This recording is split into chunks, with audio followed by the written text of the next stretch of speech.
इस धूप को तो आप सह सकते हो, इस परेशानी को तो आप सह सकते हो, लेकिन जो अन्याय सरकार में बैठे लोगों द्वारा और सरकार की योजनाओं द्वारा जो अन्याय इस उत्तर प्रदेश की जनता के साथ किया जा रहा है वो है सहनीय है। आप इस धूप को सह लोगे, इसके बाद भी जिंदा रहोगे, लेकिन जिस तरह से सरेआम बंदूक की नोक पे कानून व्यवस्था की धज्जा उत्तर प्रदेश में उड़ाई जा रही, ये भी सब आपके सामने है। कानून सबके लिए बराबर नहीं है। कानून अगर सबके लिए बराबर होता, सरकारों में, संविधान में तो बराबर है, तो फिर किसी गरीब के साथ हुए अन्याय पे भी न्याय मिलता। उससे ज्यादा हालात उत्तर प्रदेश और देश के खराब हैं। आप धूप में बैठे हैं, जैसा मैंने कहा कि आपकी परीक्षा की घड़ी है, क्योंकि इस धूप को तो आप सह सकते हो, इस परेशानी को तो आप सह सकते हो, लेकिन जो अन्याय सरकार में बैठे लोगों द्वारा और सरकार की योजनाओं द्वारा जो अन्याय इस उत्तर प्रदेश की जनता के साथ किया जा रहा है वो है सहनीय है। आप इस धूप को सह लोगे, इसके बाद भी जिंदा रहोगे, लेकिन जिस तरह से सरेआम बंदूक की नोक पे कानून व्यवस्था की धज्जा उत्तर प्रदेश में उड़ाई जा रही, ये भी सब आपके सामने है।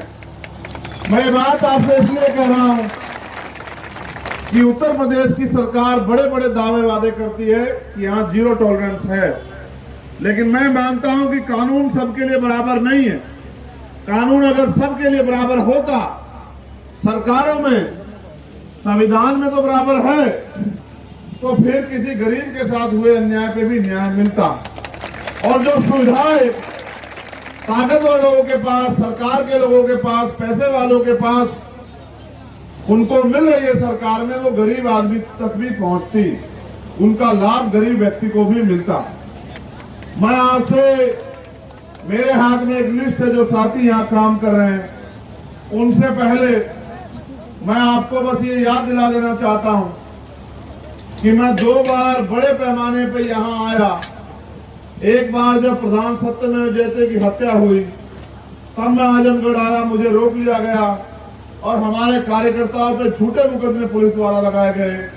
बहुत सारी मोटरसाइकिलें जब्त कर ली गई, बहुत सारे लोगों को मुकदमा लगाया गया, मुझे भी रोक के मेरे ऊपर भी वहां मुकदमा लगाया गया टोल पे। फिर मैं आया जब भाई मुन्ना पासवान के घर में तोड़फोड़ हुई। अगर आपके याद हो किस तरह से सरकार के इशारे पे पुलिस ने जो कृत्य किया था, बाद में उनको उसका खामियाजा भी भुगतना पड़ा, वो अन्याय भी हमने आजमगढ़ की धरती पर देखा। मगर आज जब मैं आया हूं आपके बीच में, मुझे आपसे जो कहना है वो बहुत इंपॉर्टेंट है, बहुत जरूरी है कि मैं सारी लड़ाई को लड़ता रहता हूं। कल मैं मध्य प्रदेश में था, वहां एक हमारे भाई आकाश गुजर का उत्तर प्रदेश की पुलिस ने आगरा में एनकाउंटर कर दिया फर्जी। वो बच्चा आया था अग्निवीर की भर्ती में हिस्सा लेने, पुलिस के लोगों ने उसको गोली मार दी। 48 दिन बाद उसकी जान चली गई। उसकी माँ, उसके पिताजी, एक गरीब किसान तड़प रहे थे उनकी न्याय की लड़ाई लड़ने के लिए। मैं कल मध्य प्रदेश में था। परसों मैं दिल्ली में था, जहां रात के अंधेरे में जो खिलाड़ी बैठे हुए हैं, महिला रेसलर जो बैठी है, उनके साथ पुलिस ने अन्याय किया सरकार के इशारे पे। ये बातें मैंने आपको इसलिए बताई कि मेरा प्रयास रहता है कि जो लड़ाई, जहां भी किसी के साथ अन्याय हो रहा, मैं खड़ा रहूं और उनकी इस लड़ाई को आवाज बनाता रहूं। लेकिन सम्मानित साथियों, मेरी माताओं, बहनों, नौजवान साथियों, बुजुर्गों, सिर्फ लड़ने से शक्ति नहीं मिलेगी। लड़ना तब पड़ता है जब अन्याय हो जाता है। हमारी दिली इच्छा है कि अन्याय हो ही ना। उसके लिए आपको मेरे हाथों को मजबूत करना पड़ेगा। समय समय पे आपके पास, क्योंकि बाबा साहब अम्बेडकर के वोट के अधिकार से आपको ताकत मिली है कि आप चाहो तो किसी भी कमजोर को इतना ताकतवर बना सकते हो कि वो आपकी सारी परेशानियों को खत्म कर दे, आपकी जिंदगी में नया उजाला ला दे। मैं आपको सत्ता की ताकत भी बताऊंगा।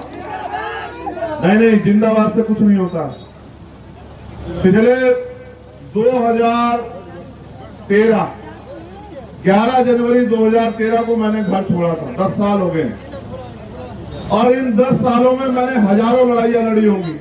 जो लोग हमारे साथ संगठन में काम करते हैं वो जानते हैं। कि इस 10 साल में मैंने हजारों लड़ाइयां लड़ी होंगी, लेकिन उन सब लड़ाइयों को लड़ने के बाद मुझे समझ में आया कि जब तक मेरे लोग जिंदाबाद जिंदाबाद करते रहेंगे, इससे काम नहीं चलेगा।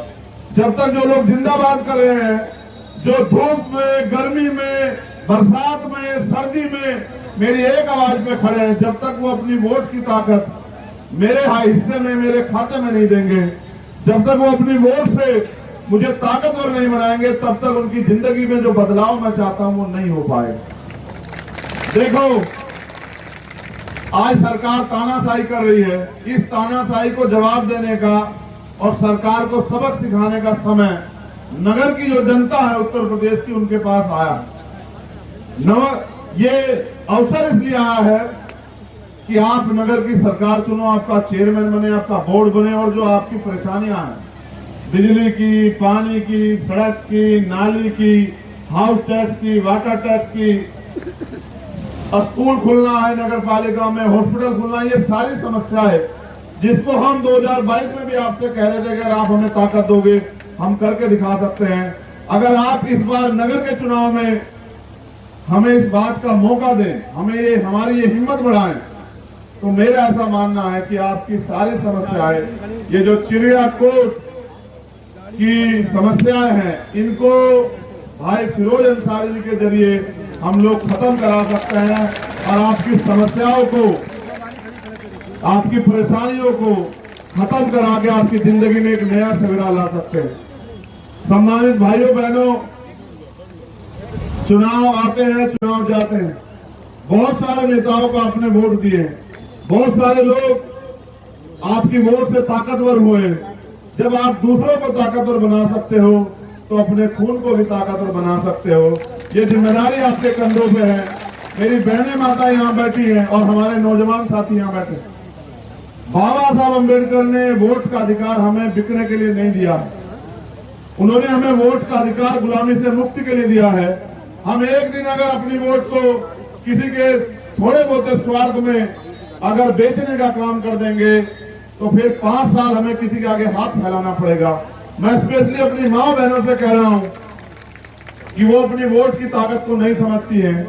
वोट वो शक्ति है जो बड़े से बड़े ताकतवर आदमी को जमीन पर गिरा सकती है, और मेरे जैसे प्राइमरी स्कूल के हेडमास्टर के बेटे को भी बहुत बड़ी कुर्सी में ले जाकर बिठा सकती है। वोट ऐसी शक्ति, इस वोट की शक्ति से समय समय पर जिसको आपने दी है उसने प्रयास किया है कि वो आपकी परेशानियों का हल करे। मैं सबके लिए नहीं कह सकता, ना मैं किसी को बुरा कह सकता हूं। मैं आपसे कह रहा हूं, मेरी माता बहनें बैठी हैं, अगर वो नहीं जानती मेरे काम को तो अपने बच्चों से पूछने का काम करो कि किस तरह से रात रात भर जाग के भीम आर्मी आजाद समाज पार्टी के लोग जो अन्याय अत्याचार हो रहा है उसको खत्म करने के लिए किस तरह से मेहनत कर रहे हैं। और इसकी एक बात मुझे अपने नौजवान भाइयों से भी कहनी है, इस बात पे गौर करना, जब कोई आपके लिए ईमानदार से लड़ता है उसको कीमत भी चुकानी पड़ती है। जब आपकी लड़ाई, जो ताकतवर आदमी आपके साथ अन्याय जुल्म करता है और उसको आपको न्याय दिलाने के लिए जो लोग लड़ने जाते हैं, वो ताकतवर आदमी प्रयास करता है कि उनका इलाज हो जाए, वो उन पर झूठे मुकदमे लगाता है, वो उनकी हत्या कराता है, वो तमाम तरह से उनका उत्पीड़न करता है। ऐसे में अगर आप उनका साथ नहीं दोगे तो ज्यादा दिन वो नहीं चल पाएंगे। मेरी तो फितरत ऐसी है कि मैं जब तक नहीं मरूंगा तब तक लड़ाई को लड़ता रहूंगा। लेकिन सच ये भी है कि अभी मैं बिहार गया था, आप नौजवान साथियों ने अगर देखा हो, वैशाली, मैं वैशाली क्यों गया था आपको जानकारी है क्या? मैं बता देता हूं। वैशाली में मेरे छोटे भाई थे राकेश पासवान। जब तक समाज का वो बहादुर साथी वहां था, किसी सामंतवादी की हिम्मत नहीं थी कि किसी गरीब को छू ले। लेकिन उसको 14 अप्रैल से 2 दिन पहले 20 गोली मार के मेरे उस भाई को मौत के घाट उतार दिया गया। उसके परिवार की लड़ाई लड़ने, उसके आंसू पूछने उस परिवार के, मैं अभी 7-8 दिन पहले मैं बिहार गया था। मैं बात आपसे इसलिए बता रहा हूं नौजवान साथियों, अगर ज्यादा दिन आप इंतजार करोगे, ज्यादा दिन आप शक्ति नहीं दोगे, तो दुश्मन इस बात को समझ जाएगा कि अब ये आदमी ताकतवर होने वाला है, इसको रास्ते से हटाया जाए।